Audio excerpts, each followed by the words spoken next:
Well, good morning, Southern Oregon, and welcome to the Real Estate Show. Pete Belcastro, Alice Lima, we're both brokers at John L. Scott, and we're here to have another conversation about housing in Southern Oregon. So, Pete, what's been going on with your week?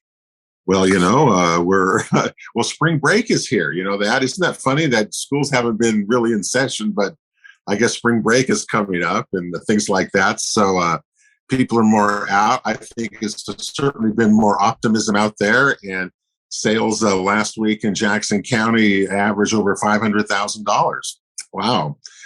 So there's a few more listings on, but they're still going off as fast as they come on in many categories, especially in the more affordable ranges where most of us are at. So, it continues to defy the odds, it seems like, but it's still pretty dynamic, Alice. And, today, one of the big questions, people always ask about is regarding licensed contractors. When do I need a contractor? When do I not? What can I do myself? What do I need to have? And how does that whole thing work? And can I be a contractor? Could you be a contractor? You are like a contractor. Anyway, that's kind of what we're going to find out about today, right? Yeah, we're so lucky to have Stan Jessups here from the Oregon Construction Contractors Board, affectionately called the CCB. And he's the Enforcement Program Manager, and he's going to be our guest today talking about some of that. It's a very interesting dynamic when you're doing real estate and trying to get things fixed, ready to go on sale or to close a deal.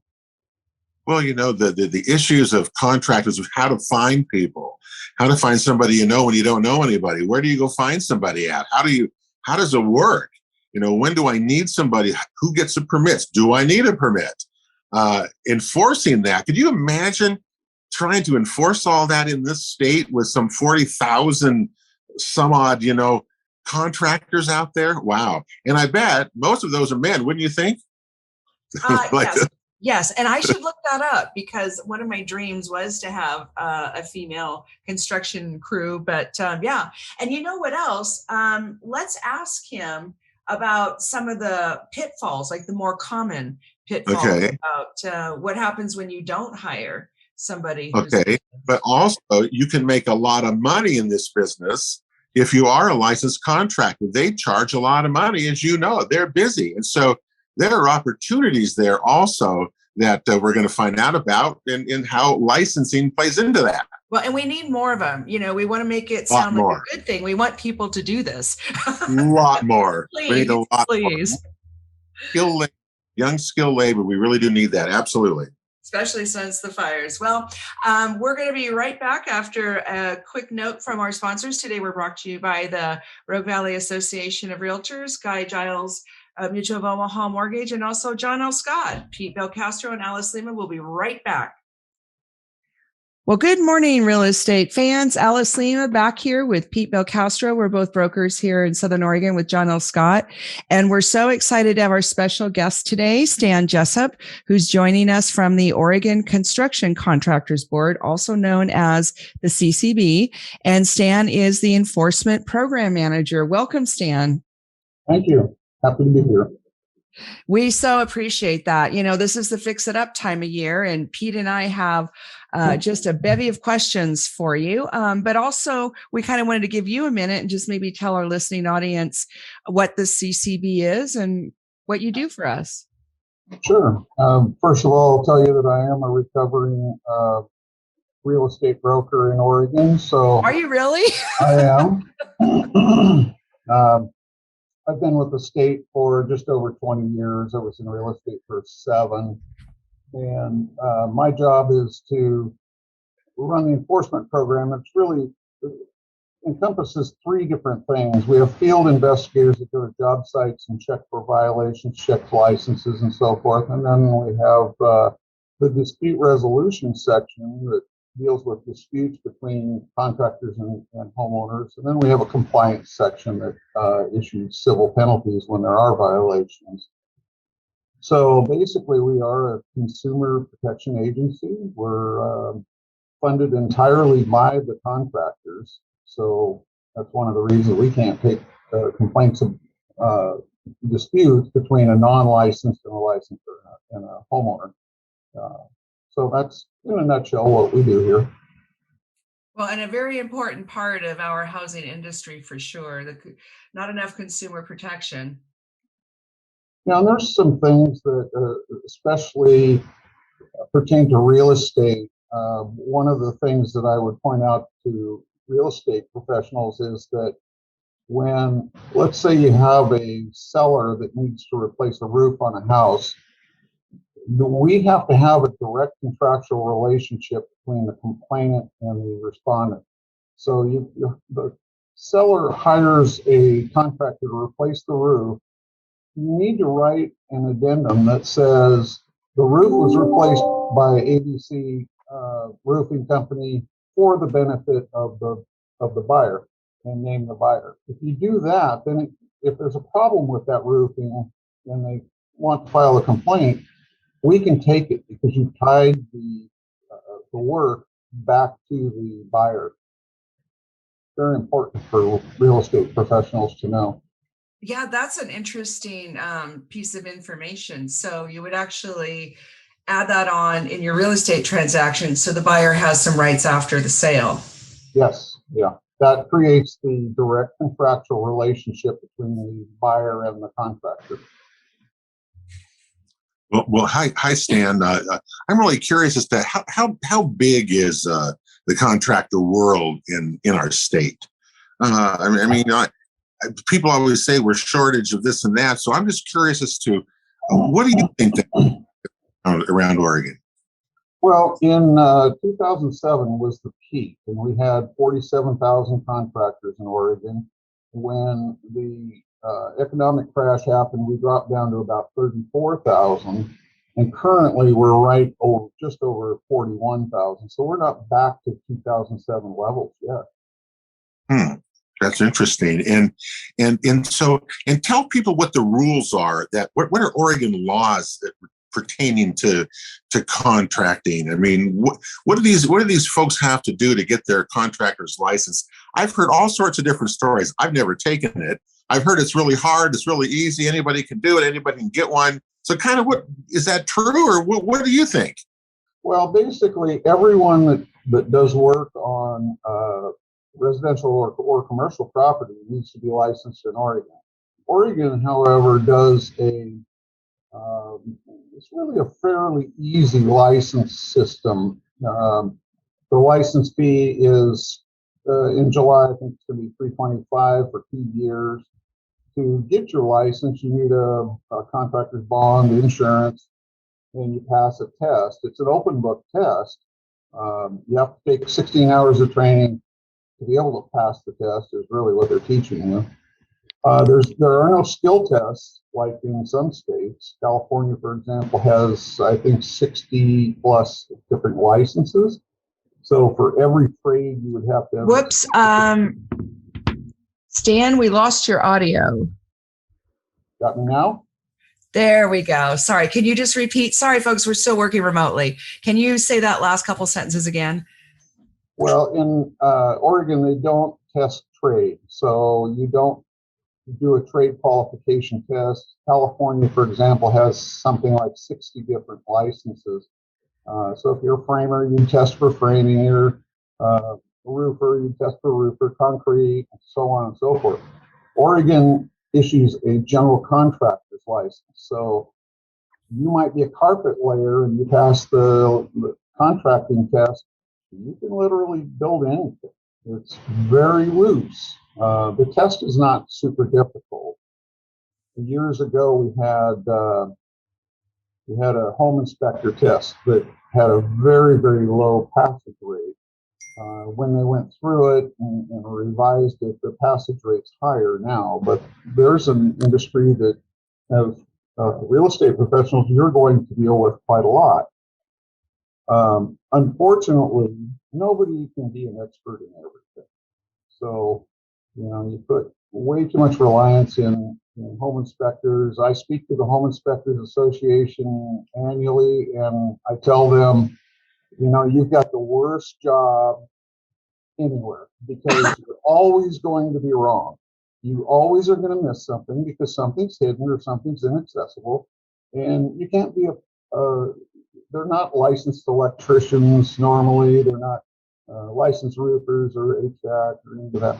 So they know a little bit about everything, but not everything about anything. So those are things that real estate professionals often run into.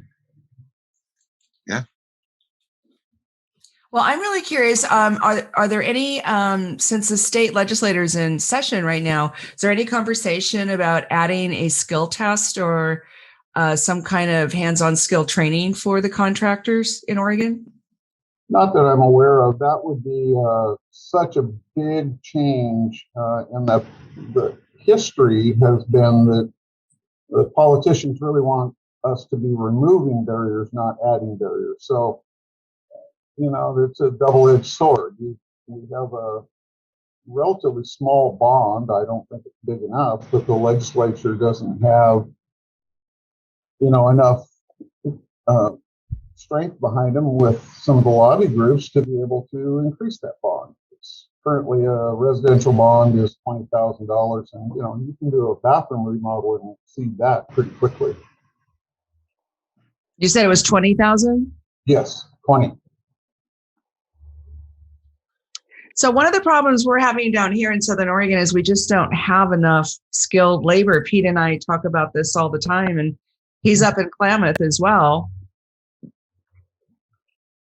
Yeah, we're just all really struggling with that.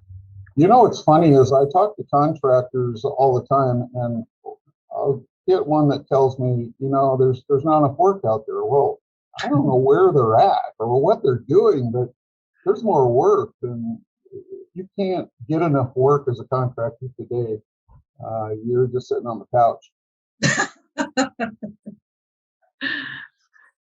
And a lot of that, go ahead. A lot of that, and a lot of what you say is true, but still, of that 41,000 that you say that are back, they haven't been at the 2000, not even at the 2007 level.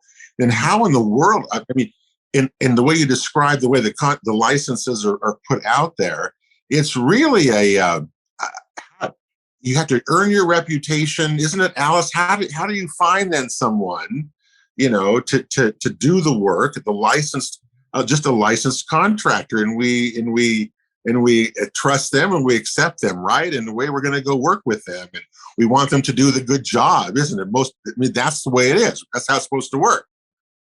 I had a call yesterday that the lady was having a problem with a contractor, and she needed to get a replacement contractor. And she said, well, where do I find them? Can you recommend one? No, as a state agency, we can't recommend one over another.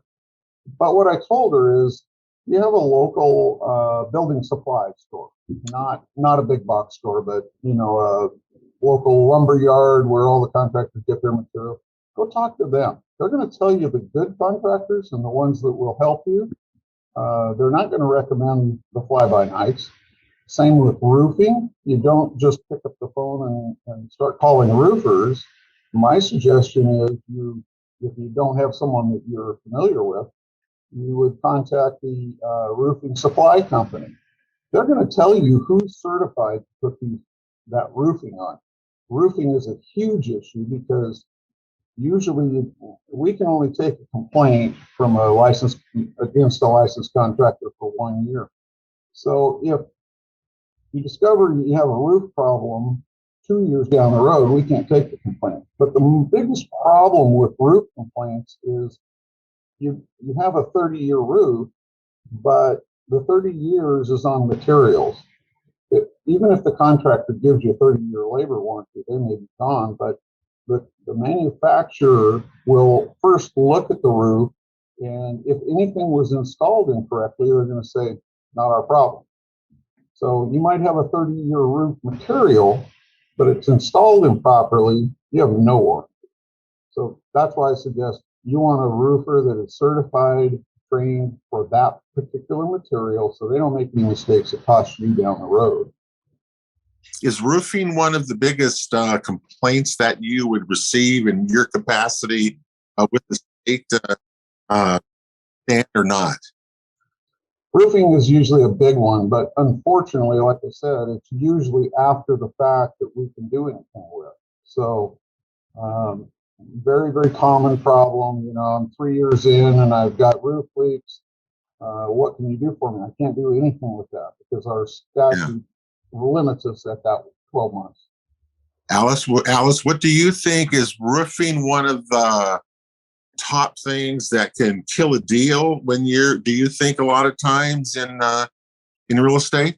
Well, and not only does it happen a lot, it's very complicated. Like Stan is saying that, and I didn't understand that the warranty issue, even if they give you one, it might not be in effect. So that's kind of a scary situation. But a lot of folks just don't have the money to keep up the maintenance on their home. And so that's just kind of an ongoing problem, at least, in our area.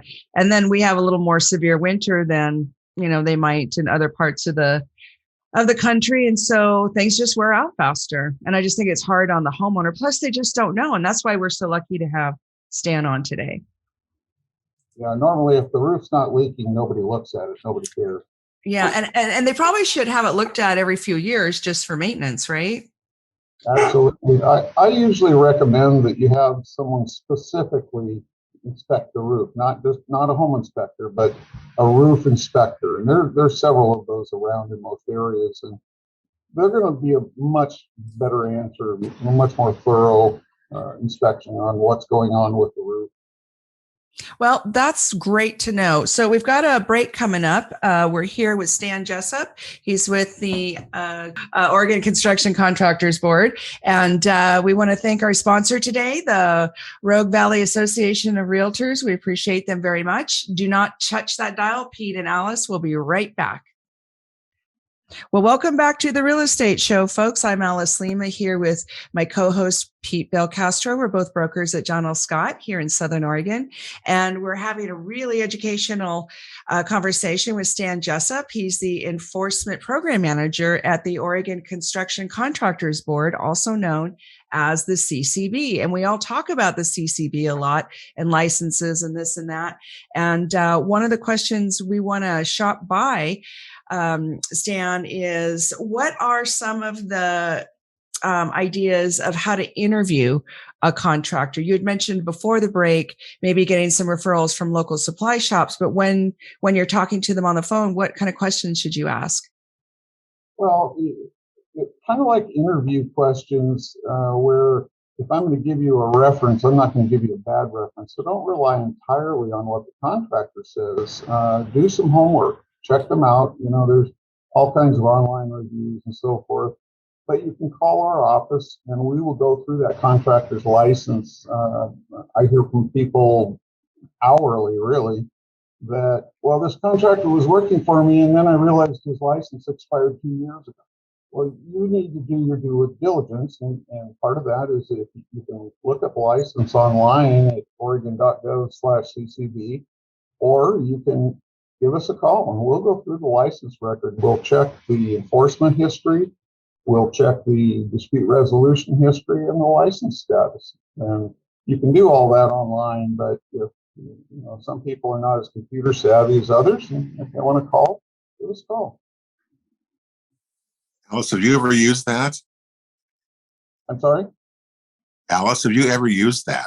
Yes, because I do a lot of construction, so I only hire licensed people, and if we don't know who they are, then we do check, and we certainly don't refer anybody unless we know that they're licensed.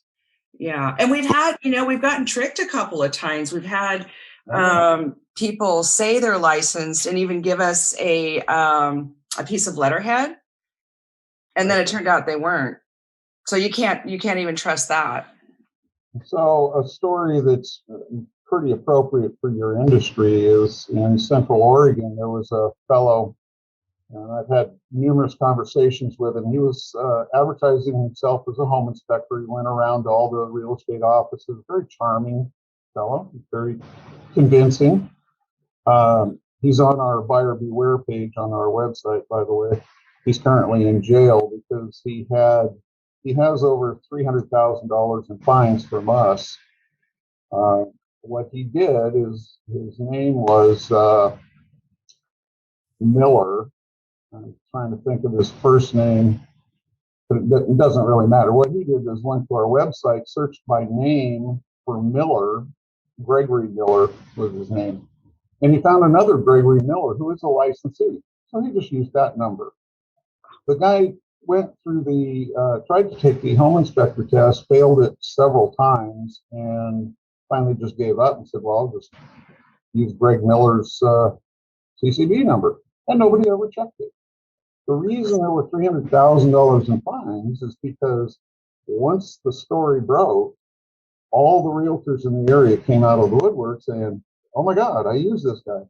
So every one of those cases was a $5,000 fine. So you can do the math backwards and figure it out. So I believe it was Jefferson County District Attorney prosecuted him. And there is a very long restitution list that he would have to pay when he gets out of jail. So in a case like that, if you were going to hire Greg Miller and you looked up his license number, it's going to say Greg Miller in Coos Bay, and you're in Central Oregon. You got to put that together. And he just picked a name randomly, and it's a fairly common name. The difference was their middle initial was different, but nobody's going to notice that. But you might notice that they were in Coos Bay and not in Bend. So was there? I remember at one time that. What about people who hire, don't, and they're a friend you and they're doing some work that be done.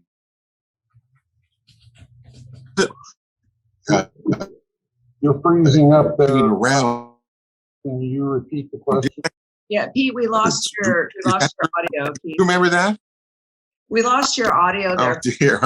Again. Well, I'm sorry. I'm so sorry. I was just going to say that I remember not that long ago where Oregon had, if you hired a non-licensed person to do your work. Mm-hmm. Remember, because people do that. It's a friend of somebody or somebody.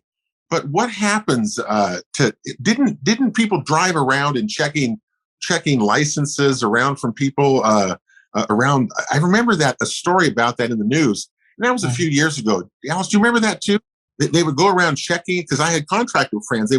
People would stop by it and check, want to see their contractor's license. I thought that was, very interesting.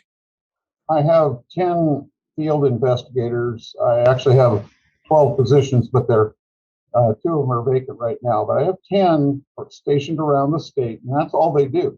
They go around, check licenses, and if they're not licensed, they'll issue a citation. Yeah. And what kind of a fine is that? It depends on the work that they're doing, but typically it would be, the first fine would be $1,000, and then it goes up to $5,000 per event. Mm-hmm. Mm-hmm. So yeah, I guess there's quite a bit of that goes on, and again, some contractors are pretending to be licensed and they're not. You really do have to watch out for that, because boy, you can have some bad things happen. We just had a situation kind of accidentally right before this interview today, where we found out that somebody had forged their document, and it was a plumber, and he did the installation completely wrong. But the homeowner had already paid for it, and we're having a really hard time getting the money back, because we have to hire somebody else now to do it properly. So, was this an unlicensed plumber? Yes. Yeah. So anything plumbing or electrical, plumbers and electricians have to have a separate set of licenses as well as a CCD license. But anytime you have plumbing or electrical work, you want to check and make sure that they pull the permit, because an unlicensed person can't pull a permit in most jurisdictions. It's up to your permit office, but all around the state, they're really very good about checking that, and they don't issue permits if you're not licensed, except a homeowner could pull a permit. If it's their own property and they're going to do their own work, they can do that. But they still have to have the same inspections as an electrician or a plumber. So that's good to know. There's another layer of safety for the consumer because the municipality or the county will check the license. Well, that's good. That's good to know. But they still don't have any recourse. No, but like in your case, you had a plumber that did some plumbing work. You can turn that into us by sending the information to our tip line, ccbtips@ccb.state.or.us. If you send that information in there, then we would take it as a compliance file. And the first thing, because we don't keep the fines, it doesn't stay here. So our first action is to throw the biggest fine out there that we can to get their attention. And then, maybe they want to pay the money back. And if they do that, we might waive off the fine or part of the fine or something like that. Well, that's good to know. That's actually a very cooperative spirit. Well, we don't keep the money, so I'd rather see you get paid back than me. It doesn't make any difference in my paycheck. So.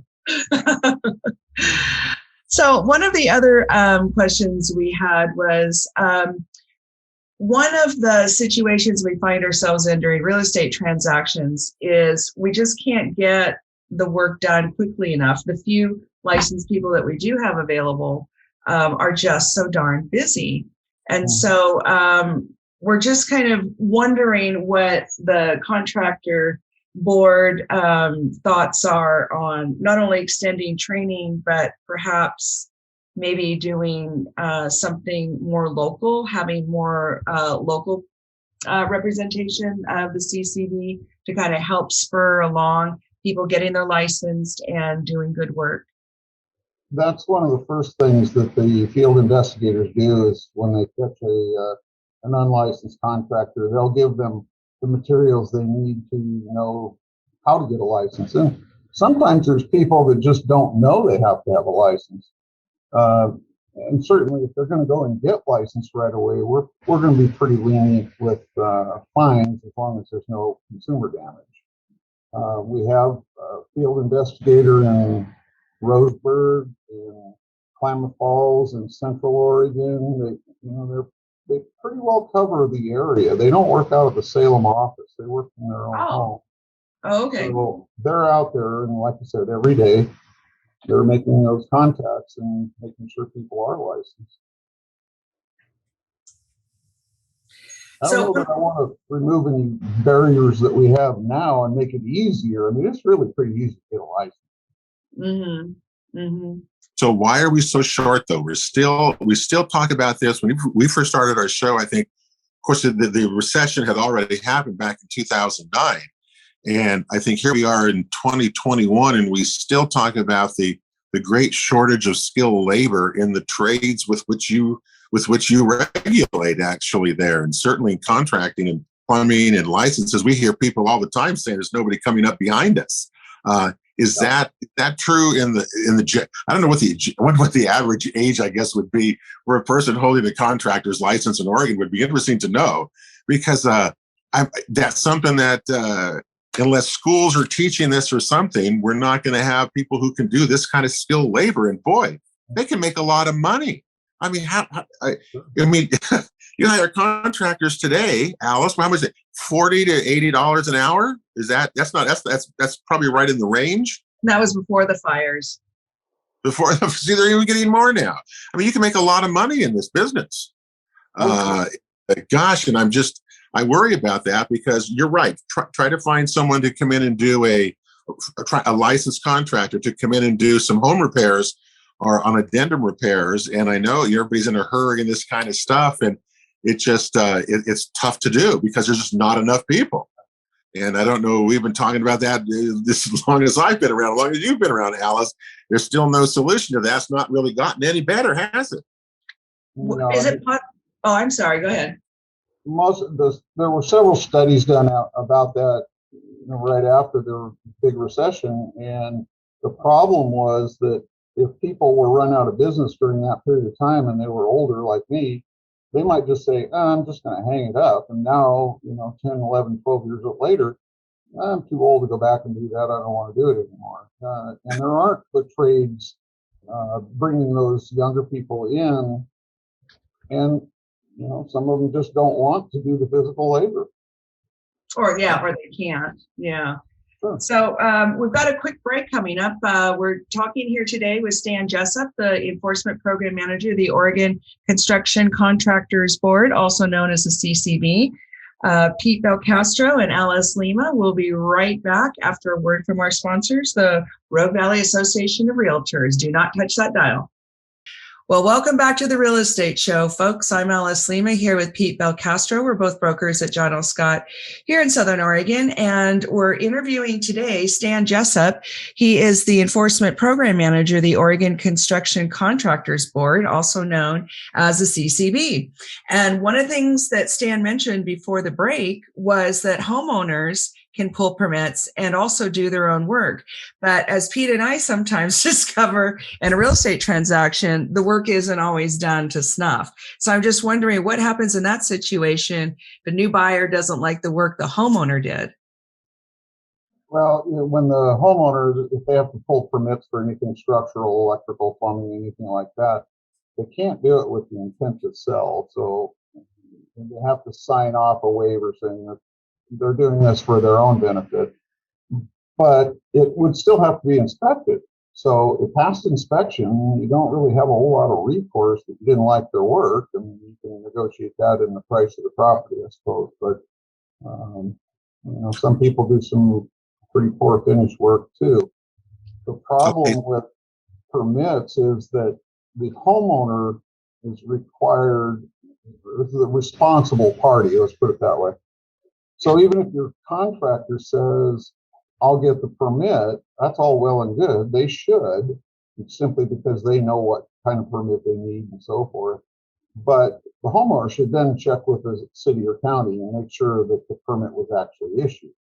Because sometimes contractors have been known to collect the money for the permit and never actually get the permit. Oh, that's terrible. That's terrible. That one. So when do I actually? People always ask this question a lot: is when do I need to hire a licensed contractor? I mean, is it when I have to get a permit to do something, Alice, or is it all plumbing and electrical, or do you know what are the rules surrounding that? Because I'm sure a lot of people always ask that question. I can do this myself, or should I have should I have to have a permit or not, or when do I have to have a licensed person to do the work? That's probably the biggest things that get into the mix that really kind of mess things up for people. So what is your suggestion there? Or when do I need to get a licensed contractor? Well, a licensed contractor, the contractor has to hold a license effectively for anything that adds to or subtracts from real property. That can be as minor as your carpet installation or a flooring installation. Those have to be licensed. Someone putting up blinds or drapes, they have to be licensed. So, in your real estate training, they told you that if anything was attached with fasteners to the property, it becomes part of the property and not personal property, right? So you always put in your sale agreement that you have blinds and drapes and all that stuff. Well, those could be taken down, but they are permanently affixed with screws. So that's kind of the guide that I give people is if it's fastened to the property, it's going to require a license. If it's routine cleaning, it does not require a license, with the exception of chimney cleaning, which you do have to have a license for, but gutter cleaning, you wouldn't. Roof cleaning, you would not. Roof cleaning, I'd probably have a roofing company do it because they can do some damage. Pressure washing, you do not have to have a license for, right? Anything that's added to the property or taken away from the property, you do. There is a small exception for what we refer to as a handyman. Now, the problem with a handyman is they can do work under $1,000 without a license. However, they can't advertise, can't have a business card, can't have invoices with Billy Joe's handyman service on it. So they can only do it word of mouth. So that statute was really written for, the little old lady that has the retired neighbor guy down the street, and she needs a shelf put up or something. They can do that. We're not going to bother them. But when you start doing anything, there's a term that only a lawyer could love, casual, minor, or inconsequential. Now, don't ask me what that means because it takes 20 minutes to explain it, but they can do minor things. They can't do anything that involves lead-based paint. They can't do door or window replacements, those kinds of things. And one of the things that Oregon does, I believe, Alice, that's different than a lot of states, and make sure I'm right here, is that the seller and the buyer, if the two agree, the seller can actually do the repair addendum, right, without a license if the two agree. Is it, Alice? Isn't that correct, or is that right? I think, yeah, according to what Stan was saying, as long as they get their permits, the owner's allowed. Is that right, Stan? Because that's our understanding. Yeah, I think you'd have a technical problem there because they're not the owner. Until they do the purchase, then they are the owner. Odds are we're not going to bother with them, but the seller doing repairs on the home before closing, they're not really the owner, so they really can't do it legally. Okay. Is there ever any chatter about having a handyman license, a handy human license, where you have like a separate category for small repairs that are licensed? No, that's why they have the handyman exemption, so they can do small repairs, but they can't advertise. We do have a couple of categories of licenses. There's a limited license and there's a specialty license. They all cost the same. The only difference is the bond requirements and the insurance requirements. None of them are prohibitive. I mean, if I were going to become a handyman in retirement, I would get a full contractor's license because I'm not limited to what I do. Mm-hmm, mm-hmm. Yeah, and most real estate agents that are referring to a handyman, handy human person, they are CCB licensed fully. Sure. They just choose to do that kind of work. Well, it's a good idea for your own protection too. Yeah, let's talk about that because I don't think people understand that real estate agents are supposed to refer to licensed people, correct? Sure. Yeah. And, if you don't, then something goes bad. What are they going to do? They're going to look to you to fix the problem that they say you created, whether you did or didn't. Mm-hmm.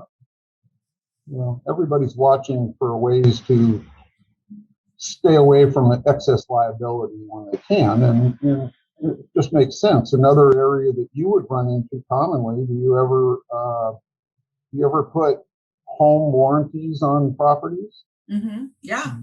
They have to be licensed as well. Yeah. Can you tell why? It's a trick question. Okay. All right. There's a specific license for home service companies. And the reason for that is because they're usually out of state. They're often New Jersey, Delaware, someplace else. If you have a problem and they're going to send a contractor out, they're doing what's called arranging for a contractor. So they send a guy out there, maybe he's unlicensed, and that happens periodically too. And it's a dishwasher problem, floods their kitchen, ruins their floor.